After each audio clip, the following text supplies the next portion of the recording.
Hi, everybody. Can you hear me okay? All right. So I know we're here to talk about the efficiency report, but I want to talk about one thing first by way of preamble, and that is we've had teachers sign up on an intent to return survey. And that's been open since Wednesday, so almost, 5 school days. And happy to announce that over 50% have already filled out the survey. Of that 50%, it's actually like 51 or 52% at this morning. Of that 52%, so which is over 5,000 teachers, 97% of the non-NES schools intend to return. 98% of the NES school teachers, of that 5,000 some, intend to return. Most interesting is 14% of the non-NES teachers who want to return to an NES school. It's like 14% of the non-NES teachers who have filled out the survey want to return to an NES school. So this is just an intent to return, so don't go buying property off of this information. Because it'll change, and sometimes people don't reveal their intent till the end of the year or change their minds. But I think overall that's pretty impressive data at this point in the year, with over half the teachers filling out their form already. That's a pretty high return rate, guys, even with the caveats that I just mentioned. So that's the good news. I still have some other good news, but also some concerning news, and that's the HISD efficiency report. So look, we spend a lot of time, you ask me a lot of questions about schools, what's going on in schools, which is the proper focus. We are in the business of educating kids. So we talk a lot about instruction. We talk a lot about the NES model, the curriculum. Those are important things, and we've been focused on that, and we've been, I've talked a lot about achievement, we talk a lot about instruction, and all of that. At the same time, I hope most of us understand that we can't have a school system without good supports from central office functions. We have to have a transportation system that serves kids well to get them to school on time. We have to have a maintenance system that fixes the broken toilet so the toilet doesn't stay broken for a week or 2 weeks. We have to have people who repair our schools but also clean our schools. We have to have people and systems that really respond quickly to work orders. Otherwise, our schools won't function as well. So the notion of central office supports and back office systems and the infrastructure we put in place to support our kids and our teachers and our schools, hugely important. So even though this is not about what's happening in the classroom. That's why it was important for us, when I got here, to start looking at the infrastructure, the systems, the central office systems. I emphasize that word a lot because it's not about the people failing or not doing the right things. People will operate within the system that you have in place. I always say, when big things go wrong, first look at the system, because that's how people operate. So if you put a bad system in place, then why would you blame a person for following that system? So we don't blame our drivers, bus drivers, for a transportation system that's broken, and it is. So I charged my team, the central office cabinet and department heads, to look at their systems, whether it's HR systems, how we recruit people. Why does it take so long to recruit somebody? How many people have to touch one recruitment? How many people are needed to hire one person? I asked the transportation department to look at our bus routes, our ridership, all of those things that go into a transportation bus system. And you guys also know I've been out at the bus barns and looking at how that operates. Charge finance, look at their purchasing systems and contracting systems, purchase service processes, all of those things to see where we are efficient or where we're not efficient, and on and on. All of these things had to be reviewed, and over the last 6-7 months, we uncovered a whole bunch of things, some of which are in this report. And I'll give you some specific examples in a minute, but you're gonna, if you don't already have a copy, you're gonna get a copy. Please take your time with it. And here's why this exercise that we put our cabinet through, and we put the biggest pieces in this report we're calling efficiency report. 9 different systemic challenges that face the district that we're working on fixing. And the reason why we put this in a report and we're working on it so diligently right now is because, well, 3 big things. Number one, if we don't fix these systems, we can't be as efficient and effective in supporting our schools. So it's not just about saving money, it's about making sure we get our kids to school on time, making sure we do fix the toilet when it breaks on time, making sure our buildings, as old as they are as cool as they can be in the summer and as warm as they can be in the winter. That's why we need efficient systems. The second thing is money. Our inefficiency actually costs us a lot of money. One of the things I know is that teachers, you don't pass out things during your presentation because kids start looking at the pieces of paper rather than, but that's okay. I'm sure you all can handle it since you're adults, you're not kids. But the second thing is about money, right? It's if we have broken systems, it will cost more. If we are inefficient, we're inefficient in our use of money. We need to make sure that we can prioritize our resources and spend the money wisely and efficiently so we can put more money in the classroom so that we can raise teacher salaries. You all have seen how the NES schools in particular have some of the highest salaries in the nation, much less the area. They beat the area by far. How do we pay for that? Well, we pay for that partly by being way more efficient. But the third thing, which is not really spoken a lot in our profession, the third thing is if we want to build a high-performing culture in our classrooms, then we have to have a high-performing culture in the district. You cannot have a high-performing culture in the schools and then have such inefficiency or low performance or low expectations in the rest of the district. We are urgent in the rest of the district in support. We are efficient in what we do in the rest of the district to support better. And so those are the 3 reasons why this efficiency report and the concept of the efficiency report matters. Again, it's about being much more efficient and effective to provide support for kids. It's about being efficient and effective so we save money, so we can put more money into our classrooms and our teachers. And it's about maintaining a high-performance culture. And so I hope you get a glimpse or capture the flavor of it in the efficiency report. Just a couple examples. There's several examples in this report.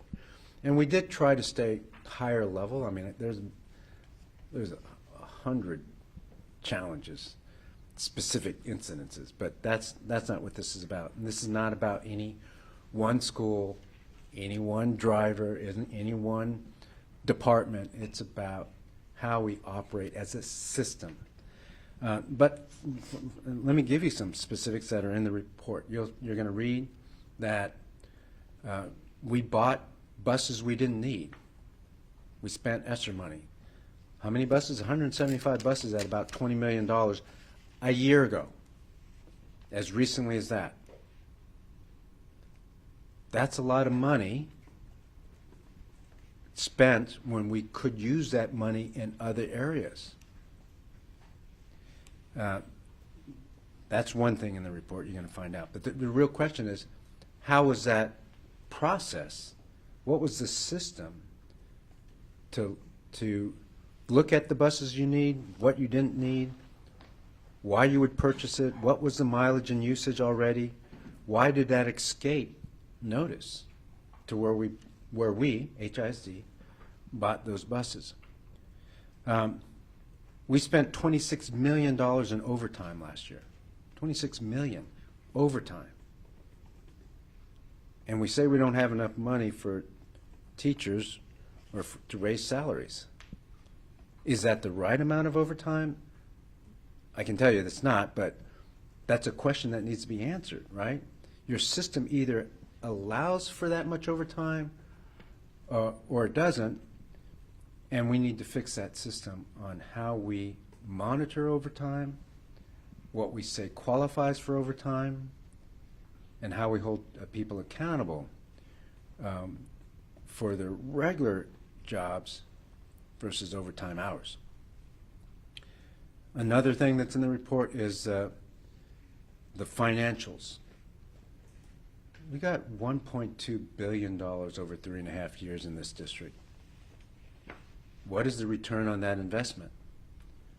First of all, that is a question that should be asked now, but it should have been asked a year ago, and it should have been asked at the beginning on how would you measure the use of $1.2 billion in ESSER money.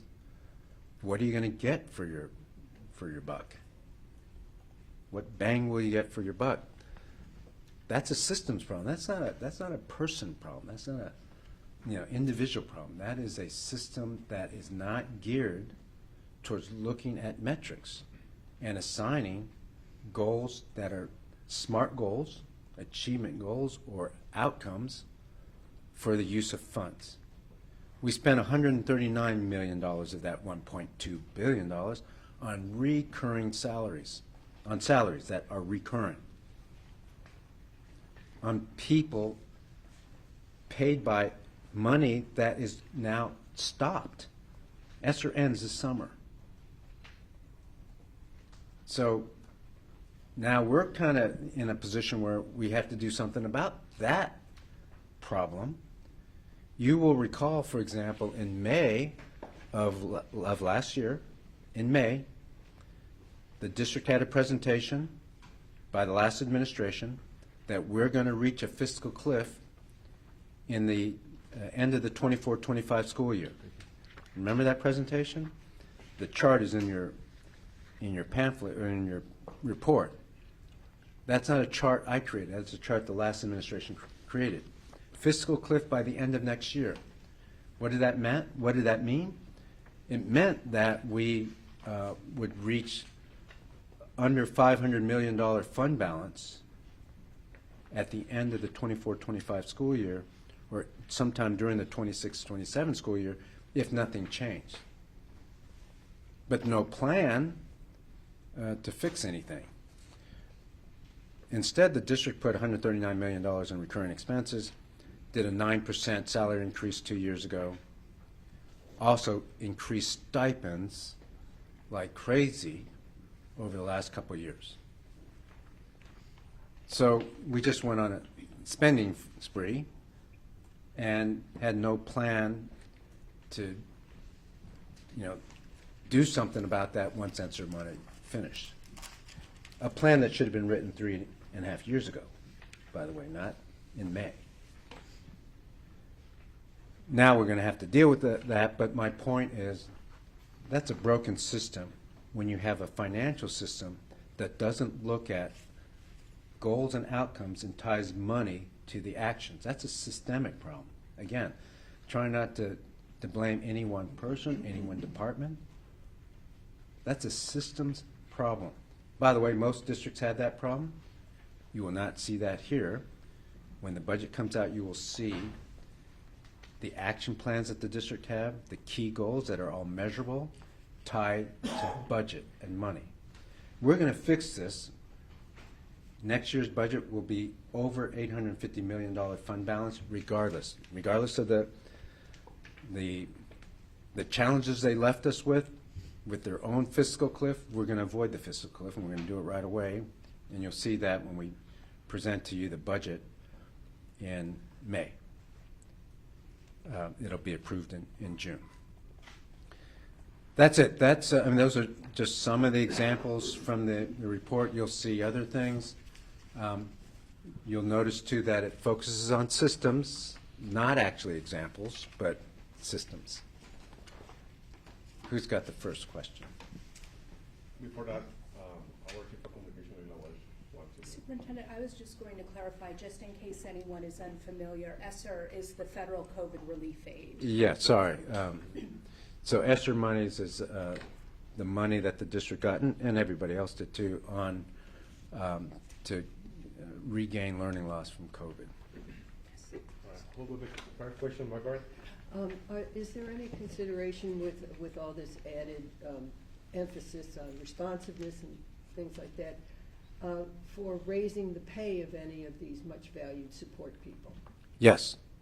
I can't tell you exactly what it will be. We're going through the compensation manual as we speak, and we'll be releasing that soon, the compensation manual. And so the answer is yes. We get it. Our support staff have not been, in some cases, paid competitive salaries, and so we need to do that as well. What level of surprise or validation was there on maybe your preconceived ideas when you said, let's take a look at this, and you see these results? Yeah, so I've been in several districts. I've been, and I've talked to several colleagues. Some of the things I saw were normal dysfunction, if I can put it that way. In other words, they're common problems in big districts, in urban districts in particular. However, I think the level here was higher than I expected. So I wasn't totally surprised, but there was some level of, wow, this is worse than typical urban district. Dominique, do you have a question? Yeah, the release mentions a morass of curricula and programs that were not linked to any particular standards of quality.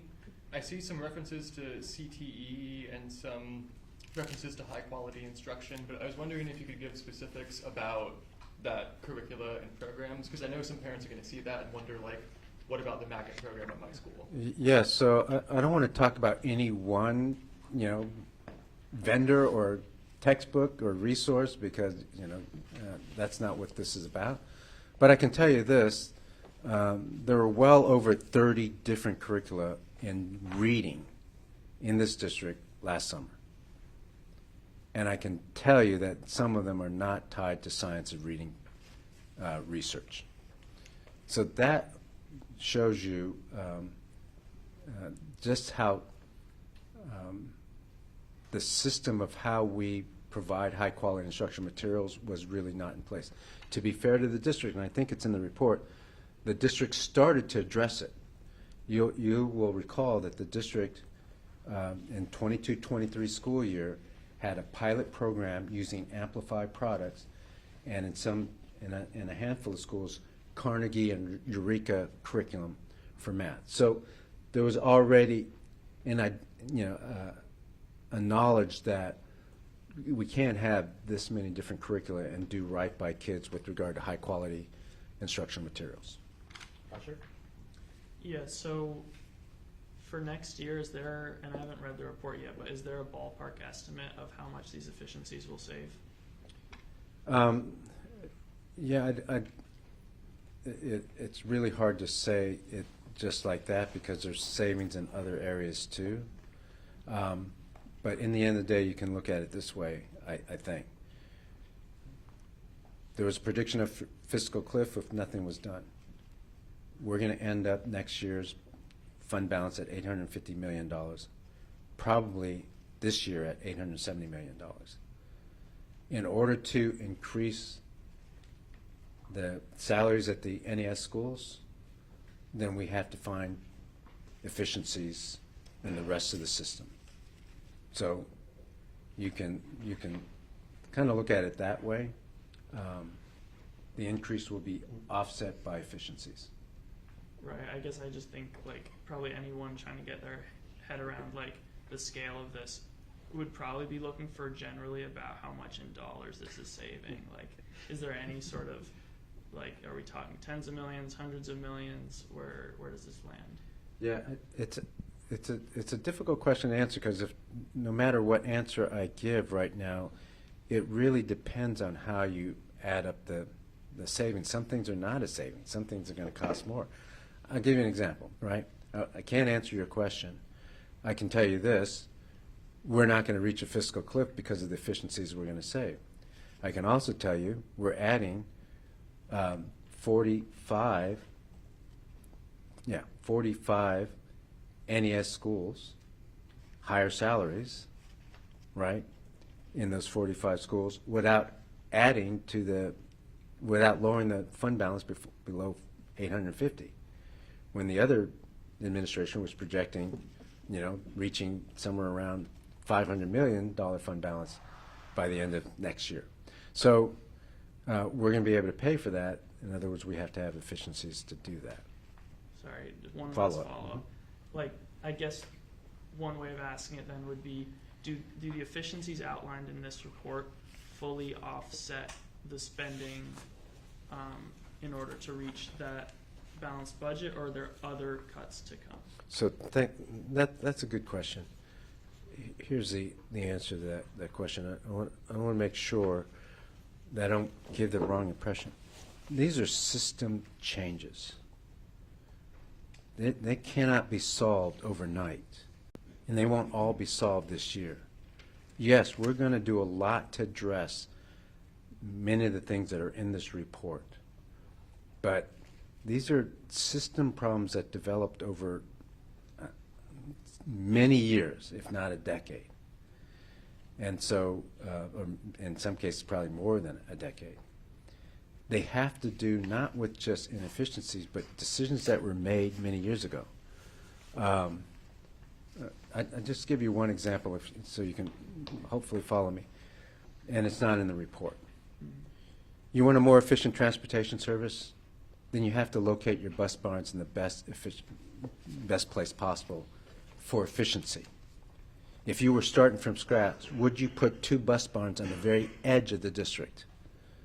Answer is no, you would not do that, because you miss half the radius of the routes that you can send out and the kids that you can capture within a 5-mile radius of the bus barn as the bird flies. So you see what I mean? That's a decision that was made, I don't know, 20 years ago, maybe 30 years ago. Somebody made that decision then.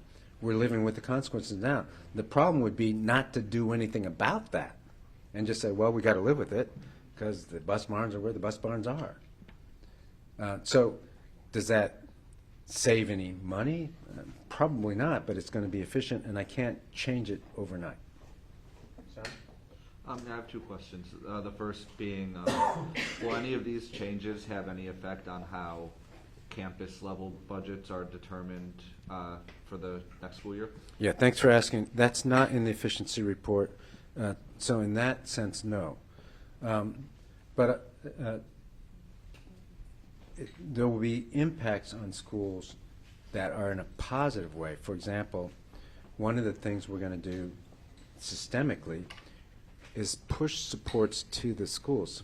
For example, if you have a maintenance hub where people all your maintenance workers go to, and you have to travel to and from a school over here, you can see how inefficient that is, especially if you don't bring the parts with you. That's a system problem. So we're going to push the supports to the schools, and so there will be hopefully a positive impact on most schools for these efficiencies. And then you mentioned, I think it was 26 million in overtime last year. What are your plans to, I guess, revamp that system? Like, will teachers be at non-NES schools still be eligible for overtime? Will they be expected to work overtime without pay? Yeah, no, this problem is not mostly about teachers at all. It's about our central office staff, our hourly employees mostly. And we're doing things systemically to make sure that we have proper recording of overtime, proper monitoring of overtime, but also making sure that we look at a system of how we use purchase services. So, I'll just ask you a question without giving you the answer to show you how we're thinking about it. Overtime.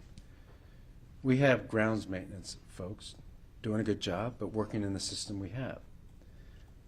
There's over $1 million of overtime there, plus $2 million of purchase services for the same job, groundskeeping. So let me ask you, how many grounds overtime hours do you need? Grounds maintenance overtime hours is appropriate. The answer to that question is what we're getting at when we talk about systems. It's not just a matter of cutting overtime hours. It's a matter of understanding what the purchase service company does, how effective our grounds people are working, and what is the right amount based on a system, we call them service level contracts, for grounds maintenance. So it's a complicated issue, but that's why it's systemic. Garza, do you have a question? Oh, he asked what I was going to ask Okay. about overtime.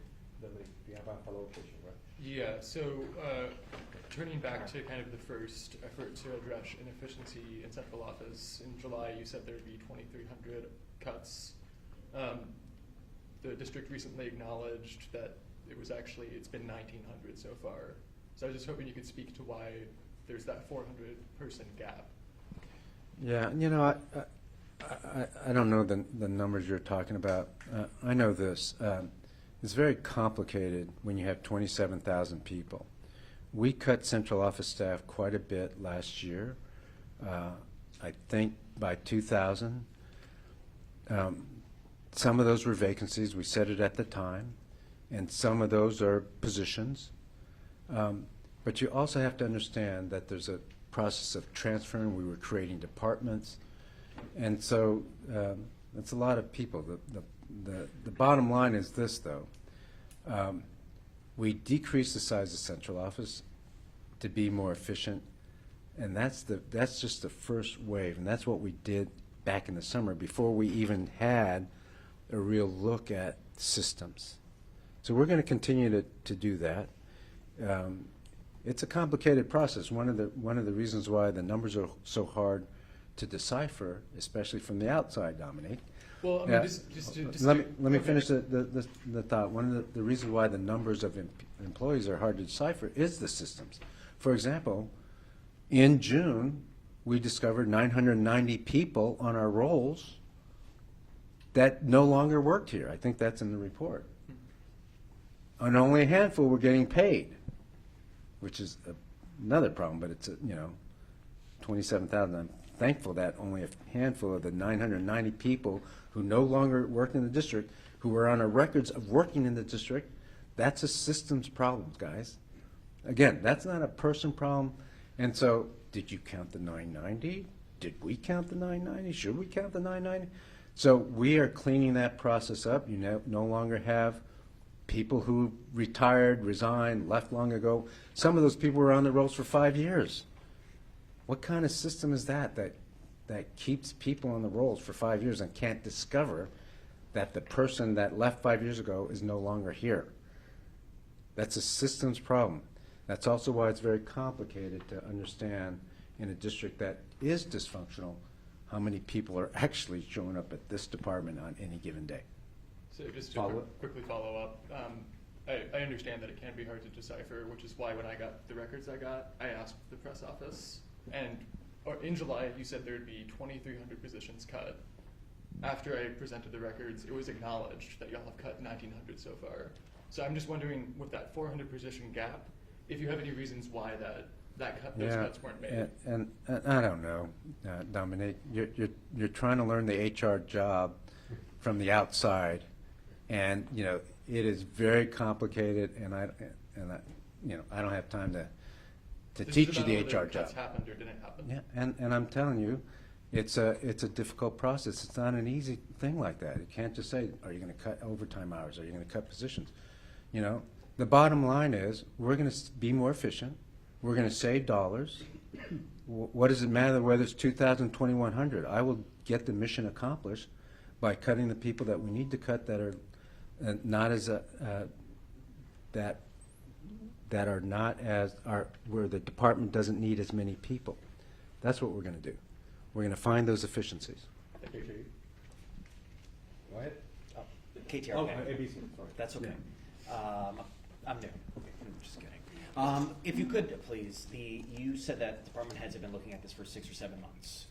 When did you start to see the issues, the inefficiencies, and have you waited 6 or 7 months to make changes, or how quickly have you made changes?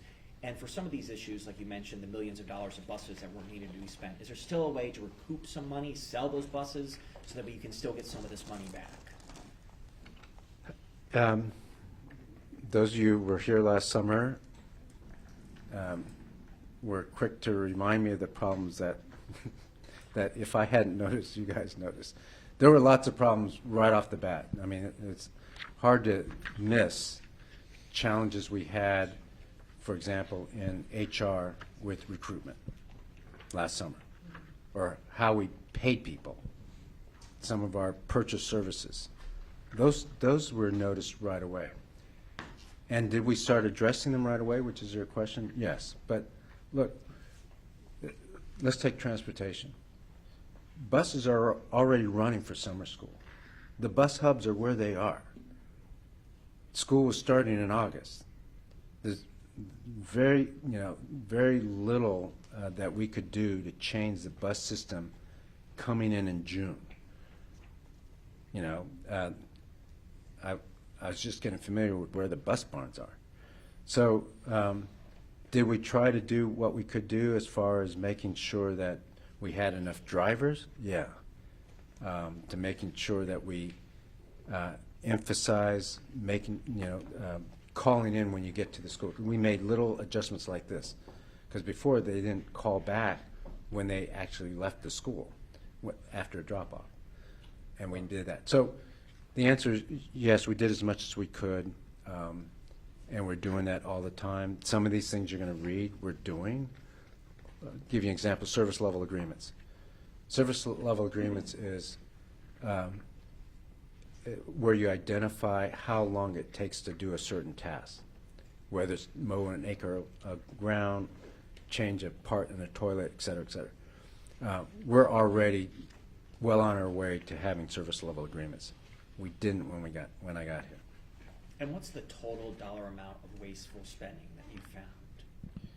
So that's the same question. Well, he asked how much money you may be able to save, but I'm just curious to know if you got the total number of wasteful spending. Yeah, that's like saying what's on the other side of that coin. But I don't know is the answer.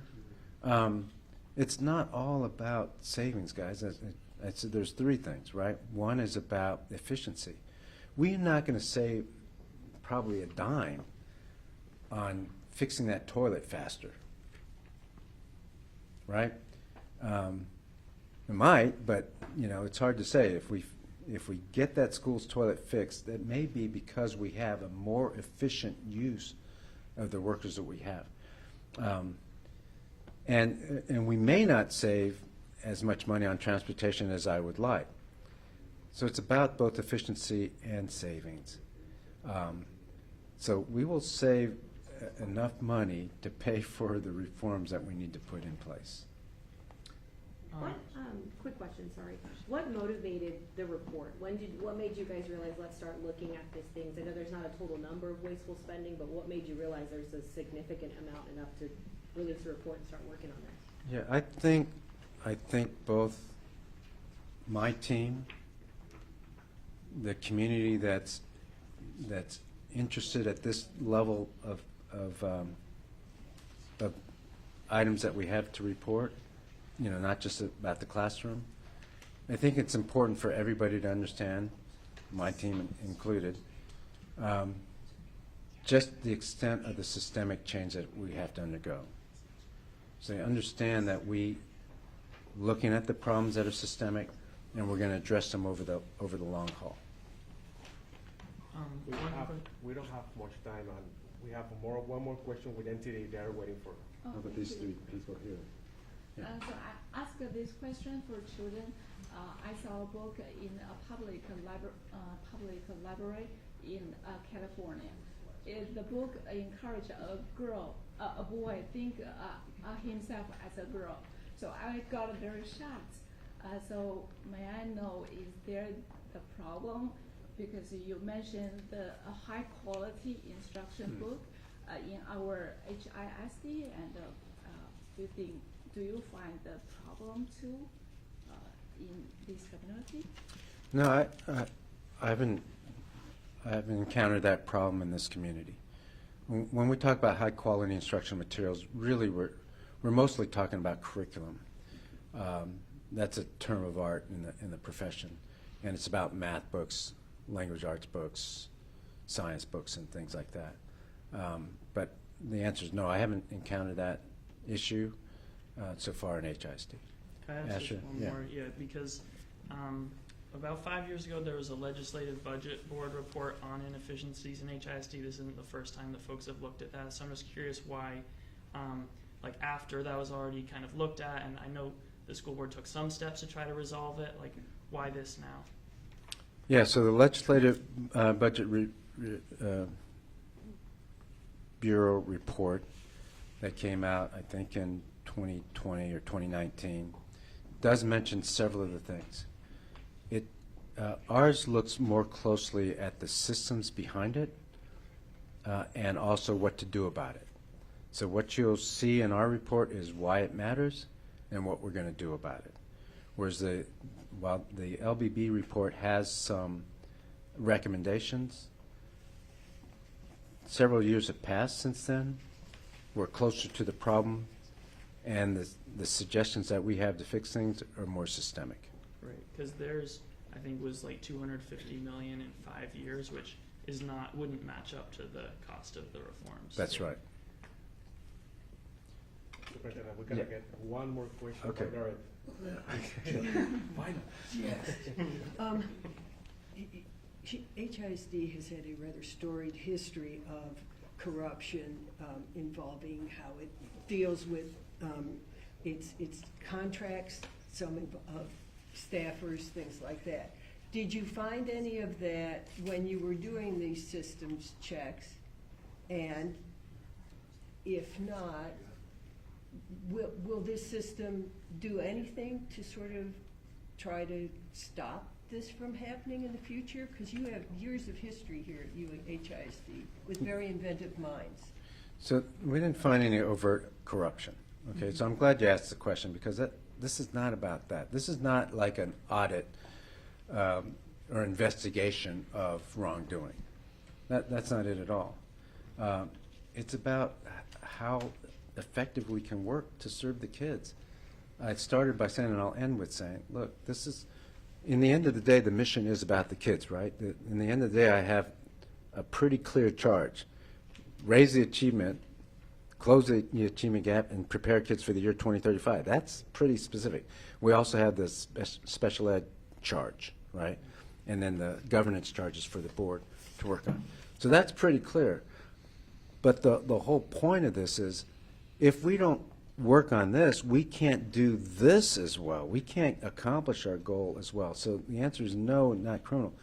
But let me also suggest this to you. If the system is broken, there is opportunity for inefficiency, you might even say intentional inefficiency, right? If you don't have a service level agreement, then I might take 1 hour to fix the toilet. I might take 2 hours, I might take 30. Is that criminal? It's not criminal. that's the system being a problem. So we're going to fix that so that people work most maximally effectively.